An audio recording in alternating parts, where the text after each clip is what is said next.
SER Podcast.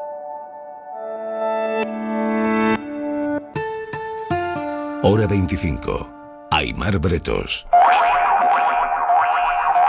Y a esta hora quiero robarle un minuto a la crónica de la guerra para contarles uno de los episodios más lamentables que hemos vivido en la política reciente en España. Hoy, Cáritas ha denunciado que solo en la Comunidad de Madrid, a día de hoy, hay 370.000 personas más en exclusión social que antes de la pandemia.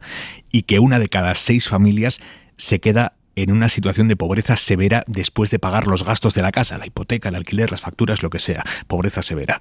Esto es lo que ha denunciado Cáritas. ¿Y qué ha hecho el gobierno de la Comunidad de Madrid, del Partido Popular? Poner en duda los datos de Cáritas. Insisto que no es un informe del Comité Solidario del Partido Comunista, son datos de Cáritas, la ONG de la Iglesia Católica. Y el gobierno de Ayuso los ha desdeñado, como van a escuchar, con sorna. Se refería el portavoz de la Comunidad de Madrid, Enrique Osorio, a estos informes sobre la pobreza. Lo que sucede es que a veces los lees y luego sales por la calle, ¿no? Y dices, oye, pues esto que dice el informe, así como que yo no lo veo, ¿no? Entonces yo creo que eso es un error de ese tipo de informes. Insisto que me encanta que existan para tomar nota y estar pendientes de la población más desfavorecida, que es nuestro primer objetivo. Pero esos informes tienen que ser más objetivos. Y si la población sale a la calle y ve que la Comunidad de Madrid es una región rica, que mientras que España crece un 5,9% el PIB, Madrid crece el 6,5%, que es la región más rica de España, y que sale a la calle y ve que existe pobreza y que, insisto, tenemos que luchar contra ella, pero ve que le dice, no, en Madrid hay 3 millones de pobres, y pues ¿por dónde estarán? ¿Por dónde estarán? Esto lo ha dicho el consejero mirando hacia abajo, hacia los lados, girándose. ¿Por dónde estarán? Lo primero, que Cáritas no habla de 3 millones. Calcula que hay 1,5 millones de personas que se encuentran en situación de exclusión social, pero daba igual. La reflexión era esa. ¿Por dónde estarán esos pobres de los que habla Cáritas? Le hemos ofrecido al consejero ir mañana juntos, él y nosotros, a una de las muchas zonas de Madrid en las que sí malviven esas familias en pobreza. Lo ha declinado, lo acaba de declinar. Y a esta hora de la tarde, el gobierno de Ayuso no ha pedido perdón aún por esa frase. Y lo grave es si realmente esto va más allá de un enroque político tras meter la pata. Lo grave es si realmente no creen que haya motivos para disculparse, porque eso querrá decir que ellos de verdad no ven pobres. No los ven en esa burbuja cuyo diámetro es todo lo que quede a menos de 10 minutos en Cabify de los barrios bien. Pero cuando uno gobierna, lo mínimo es disimular que ni ve a los pobres, no jactarse de ello. En la cadena SER, Hora 25. Aimar Bretos. Miércoles 16 de marzo, Ucrania asegura que los rusos han bombardeado un teatro de Mariupol en el que se resguardaban más de 1.000 civiles. Rusia lo niega. No hay cifras aún sobre víctimas ni heridos. Dice el alcalde de la ciudad que los escombros bloquean el paso.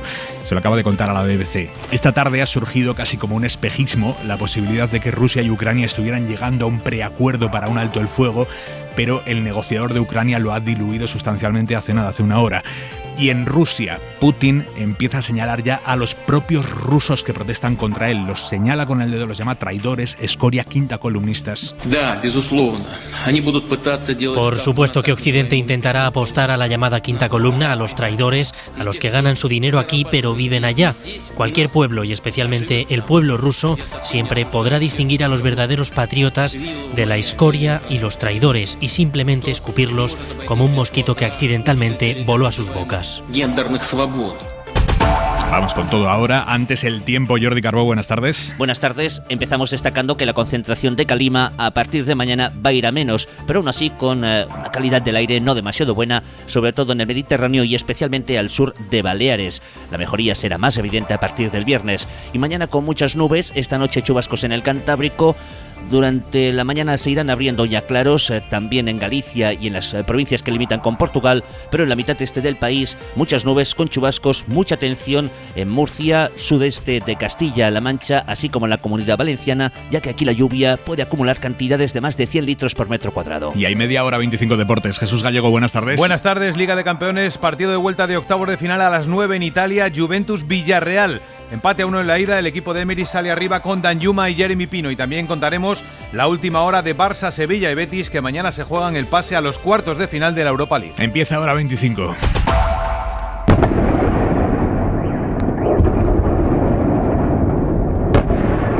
Son los bombardeos que hoy por tercer día consecutivo han vuelto a caer sobre zonas residenciales de la capital de Ucrania, zonas residenciales donde viven civiles. Rusia ha intensificado sus ataques contra esos objetivos civiles, lo ha hecho con una mano, mientras con la otra parecía que daba tímidos avances hacia un alto el fuego. Isabel Villar. Sí, el ministro de Exteriores ruso ha dicho por la mañana que se estaba cerca de alcanzar un acuerdo con Ucrania en materia de seguridad. El Financial Times, de hecho, ha publicado incluso un borrador de 15 puntos que incluiría un alto el fuego a cambio de que Ucrania, entre otras cosas, no entre en la OTAN. Aunque esta tarde el negociador ucraniano ha asegurado que ese documento solo recoge las demandas rusas. Así que por ahora diluida esta opción de un alto del fuego.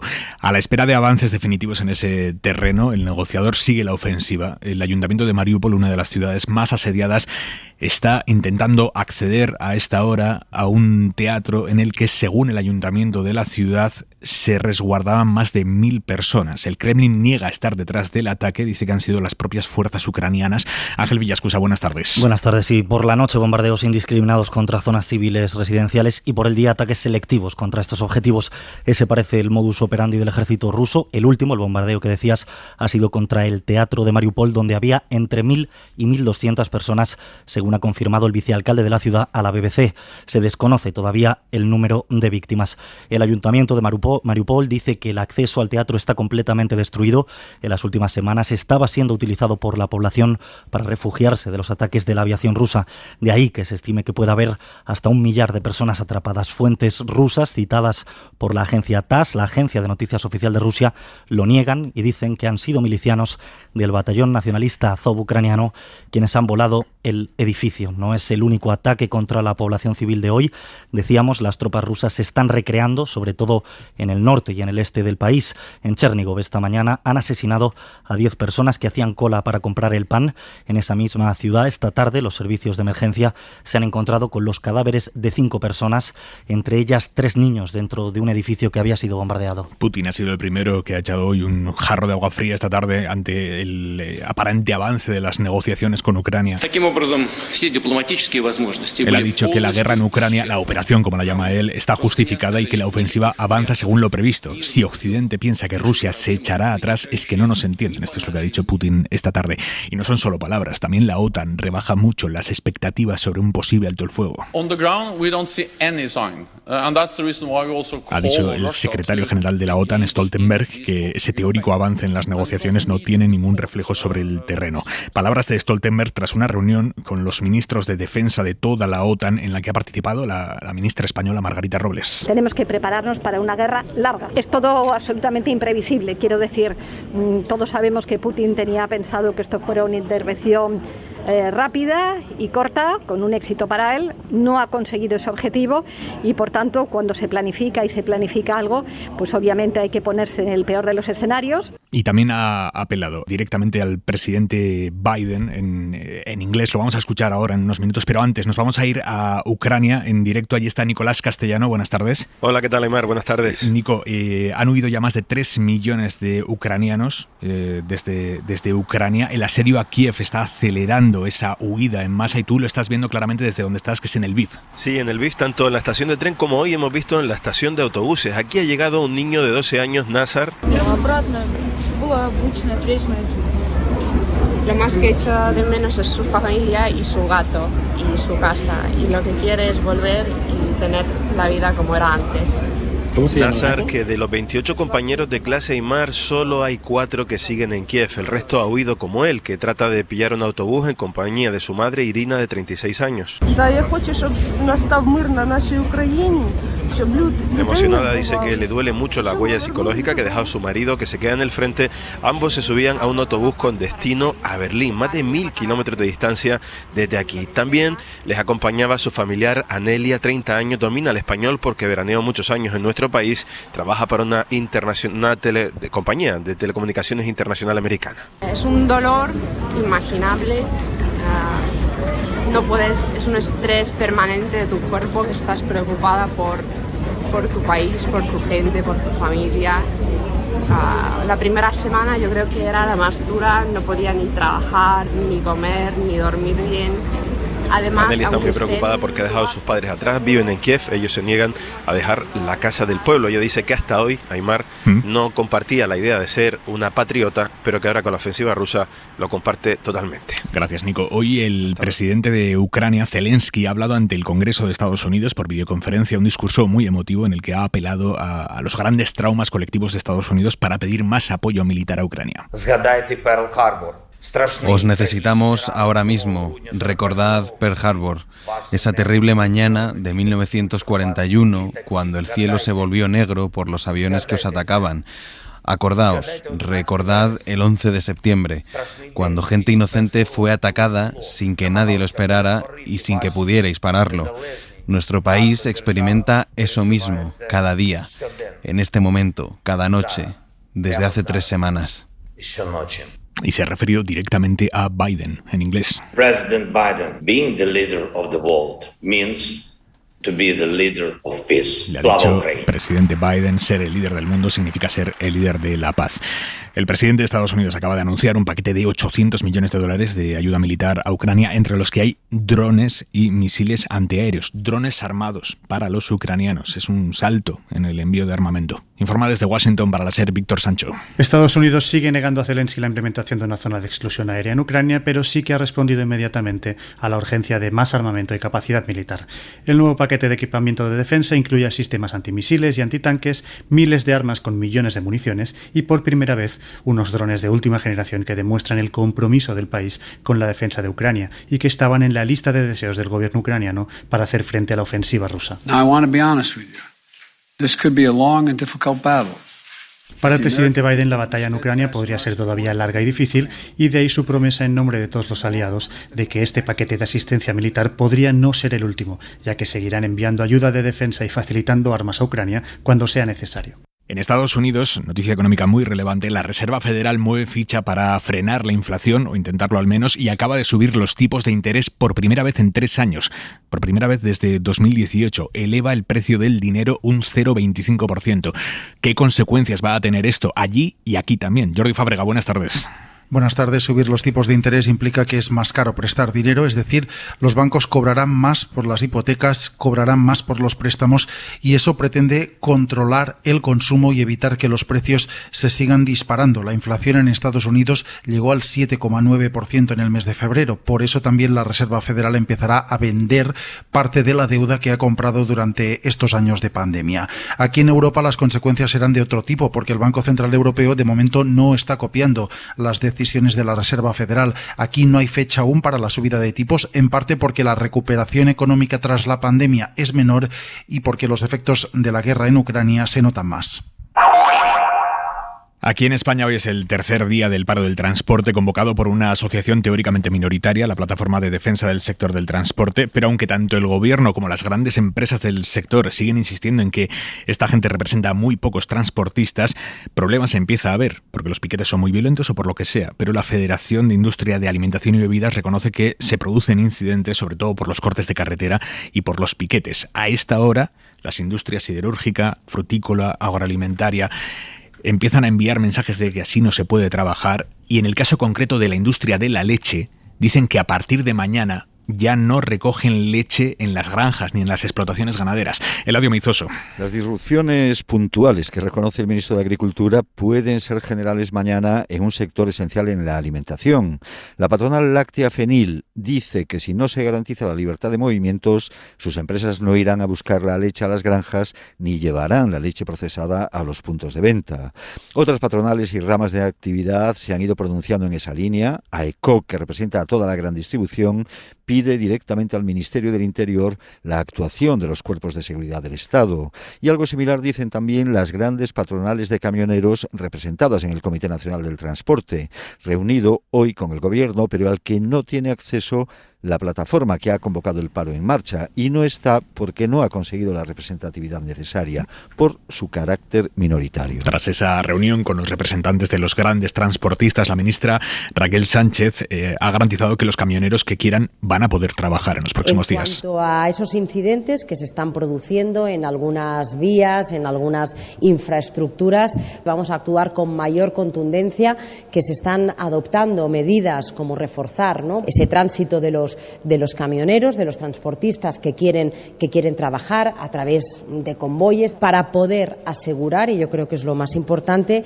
que los camioneros que quieren trabajar puedan trabajar. Ana Terradillos, buenas tardes. ¿Qué tal, Aimar? Buenas tardes. ¿Cómo va a ser ese despliegue del Ministerio del Interior para garantizar que, como dice la ministra, los camioneros que quieran trabajar puedan hacerlo? Bueno, es un protocolo que está diseñado desde la semana pasada, cuando se convocó esta huelga de transportes, y que incluye, como decía la ministra, convoyes para asegurar abastecimiento de productos de primera necesidad. ¿Qué se incluye dentro de estos productos? Bueno, pues todos los que llegan a supermercados, farmacias y gasolineras principalmente. Se trata de que Policía, Guardia Civil y también policías autonómicas, que ya están coordinadas con Interior y con Fomento, garanticen el suministro y, sobre todo, eviten incidentes. No hay un despliegue concreto, no hay un número exacto de agentes que van a estar desplegados para estas funciones y va a depender todo de las necesidades del momento. El plan también incluye, por ejemplo, que las empresas de transporte público o los vehículos de emergencias y de limpieza y de recogida de basuras tengan carburante suficiente para seguir haciendo esas funciones. De momento el plan no se ha activado y no hay fecha de activación. Eso es lo que dice ahora mismo tanto Policía como Guardia Civil. Va a depender de si la situación se complica en las próximas horas. Ana, gracias. Hasta luego. Ha prometido también hoy el Gobierno que bajará los precios de la gasolina, el gas y la luz en el Consejo de Ministros del 29 de marzo. No ha dicho cómo lo va a hacer, pero ante las críticas de la oposición que quieren que esa bajada se ejecute ya, el presidente del Gobierno, Pedro Sánchez, insiste en esperar al Consejo Europeo de la semana que viene, porque allí se va a abordar la reforma del mercado eléctrico. Sánchez empieza hoy en Eslovaquia una gira europea para convencer a los distintos países europeos de separar los precios del gas de los del resto de la electricidad, porque dice el presidente que sin esa reforma a nivel europeo, bajar impuestos país por país sirve de poco. Guillermo Lerma, buenas tardes. Buenas tardes, Aimar. Aunque los partidos de la oposición piden celeridad y concreción, no se han cubierto las expectativas, no se nos ha planteado ninguna medida concreta. Te voy a dar el apoyo a algo que ni siquiera sé lo que es. El Gobierno hoy solo se ha comprometido a bajar los precios de los suministros básicos. Va a haber bajada de la gasolina, de la luz y del gas. Y sin aclarar además cómo. El Ejecutivo quiere esperar a saber qué acuerdos se toman en Bruselas para decidir a finales de marzo el alcance de las medidas que se adoptan en España, plazos que ha defendido el presidente del Gobierno, Pedro Sánchez. Podemos bajar impuestos, podemos aumentar las ayudas, pero si no actuamos sobre el origen, poco margen tienen los Estados miembros. La intención del Ejecutivo es alcanzar un acuerdo para que el decreto de ese plan de respuesta a la guerra tenga un respaldo mayoritario, algo difícil según reconocen en el PSOE, que hoy ha encontrado disposición al diálogo y al acuerdo en el PP. Una situación de acercamiento que genera recelos en Unidas Podemos, donde piden que las medidas se pacten con la mayoría progresista que sacó adelante la investidura. Hora 25. Aimar Bretos. El Partido Popular sigue adentrándose decidido en la telaraña ideológica de Vox. La Junta de Andalucía le ha comprado hoy el marco al partido de extrema derecha acerca de la violencia intrafamiliar, que es el marco que pone siempre Vox al hablar de la violencia de género. Escuchen al consejero de Salud de la Junta de Andalucía, Jesús Aguirre, hoy diciendo que hay muchas violencias, que hay que proteger a las víctimas de todas y que por eso es mejor hablar de violencia intrafamiliar, porque lo engloba todo. ¿Qué diferencia si la violencia de género es nada más que del hombre hacia la mujer? La intrafamiliar, yo creo que enfoca hombre, mujer hacia los mayores, hacia niños, mujer hacia hombre, más demostrativa de la realidad de la sociedad. No le veo yo ningún problema a ampliar no solamente violencia de género, sino violencia intrafamiliar. Sí le ve problemas el Gobierno. María Jesús Montero, ministra de Hacienda. Empezamos con los eufemismos, hablar de violencia doméstica, violencia intrafamiliar, si es intrafamiliar los demás que no se metan. Me parece muy peligroso el que el Partido Popular se preste a desandar un camino que ha costado tanto esfuerzo al movimiento feminista. Pero el líder inspector del PP, Alberto Núñez Feijóo, que ha proclamado que traerá la moderación, ha evitado hoy desautorizar al consejero andaluz del PP. Se ha quedado en que Galicia tiene su ley de violencia de género y se ha excusado en que no había oído las palabras de Aguirre. Nosotros tenemos una ley de violencia de género y nuestras políticas de igualdad son conocidas en toda la comunidad autónoma. La mayoría de ellas son pactadas y por consenso, y creo que ese tipo de cuestiones son cuestiones que debemos de cuidar y no debemos de politizar, al menos esa es mi opinión, insisto. Yo creo que le he contestado. Si usted me pregunta sobre una declaración que desconozco... Bueno, a la espera de saber qué opina Feijóo sobre lo que ha dicho Aguirre, porque han pasado ya unas cuantas horas y seguro que lo ha escuchado ya. Vamos con los datos. En 2021 se presentaron 163.000 denuncias por violencia de género, frente a otras 20.000 que se englobarían en esas otras violencias que pueden producirse en el ámbito familiar. 163.000 denuncias por una violencia específica, que es la de género, frente a 20.000 de la intrafamiliar. Mariola Lourido, buenas tardes. Buenas tardes. Son datos del Consejo General del Poder Judicial. Las denuncias por el maltrato y la dominación machista que sufre la mujer por parte de su pareja o expareja multiplican por 8 las que se presentan por agresiones de hijos a padres, a abuelos, entre hermanos, en parejas gays o lesbianas, violencias con origen distinto que necesitan medidas distintas. La delegada del Gobierno contra la violencia de género teme que PP y Vox desmantelen el sistema de atención, protección y prevención a las víctimas y a sus hijos. Victoria Rosell. Que dejen de dotar a los servicios o a los recursos o incluso puedan limitar, obstaculizar el trabajo de las expertas, de las técnicas, abogadas, psicólogas, trabajadoras sociales. Preocupación compartida por Marisa Soleto, directora de la Fundación Mujeres. Estaríamos en un escenario en el que se pierde la especialización y se deja de atender cuestiones que están recogidas no solamente por parte de la ley estatal, sino también en acuerdos internacionales. Las comunidades no pueden tocar la ley integral contra la violencia de género y los fondos del Pacto de Estado son finalistas. No podrían desviarlos, aunque sí podrían no gastarlos, como hizo Ayuso en Madrid. Hora 25. Con Aimar Bretos. ¿Lo ves? 2 millones de personas siguen ahora mismo sin luz en Japón por el terremoto de 7,3 grados que ha sacudido hoy la costa este del país, en la misma zona donde se produjo la catástrofe de Fukushima hace ya 11 años. Isabel Villar. Sí, las autoridades han activado la alerta por tsunami, aunque la crecida del mar por ahora es de 20 centímetros. De momento no hay constancia de heridos graves por este terremoto, que no se ha producido en la superficie, sino a 60 kilómetros de profundidad. Aún así, se ha pedido a los residentes de las zonas afectadas que se alejen del mar y de las desembocaduras de los ríos por el riesgo de este tsunami. Sobre la central de Fukushima, aunque se ha activado una alarma antiincendios, el regulador nuclear de Japón asegura que no se han detectado aumentos en la radioactividad. La operadora de la planta ha asegurado también que ha habido un problema con el terremoto que ha causado daños en los sistemas de refrigeración, pero que ya está resuelto. La mirada de Xavi Vidal Folk. Menudean los indicios, los atisbos, los rumores de un acuerdo sobre Ucrania, claro, pero con vaivenes. Se anuncian y se desmienten, se calculan y se descuentan en los mercados. No estamos aún ahí, por desgracia. Pero tanto trasiego diplomático y declarativo significa algo. Prácticamente seguro que aumentan los movimientos en favor del armisticio y que, sin embargo, las resistencias continúan siendo fuertes, muy fuertes. El tiempo es oro en una negociación y también para salvar vidas y evitar muertes, sobre todo cuando una de las partes está empeñada en cosechar cuantas más, mejor. Mientras sucede todo eso, el presidente ucraniano Volodymyr Zelensky no pierde el tiempo. Obtiene un inmenso eco en Estados Unidos.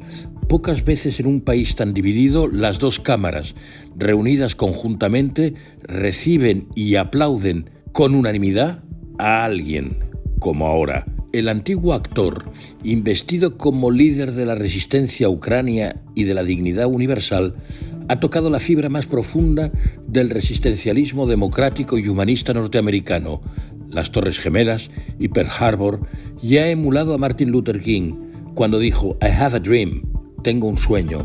Zelensky tiene un sueño y una necesidad: cielos libres para su tierra. ¡Bravo! Suscríbete a Hora 25. Todos los episodios y contenidos adicionales en la app de Cadena SER y en nuestros canales de Apple Podcast, Spotify, iVoox, Google Podcast y YouTube. Escúchanos en directo en la SER de lunes a viernes a las 8 de la tarde.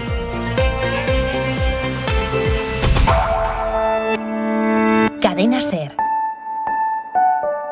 La radio.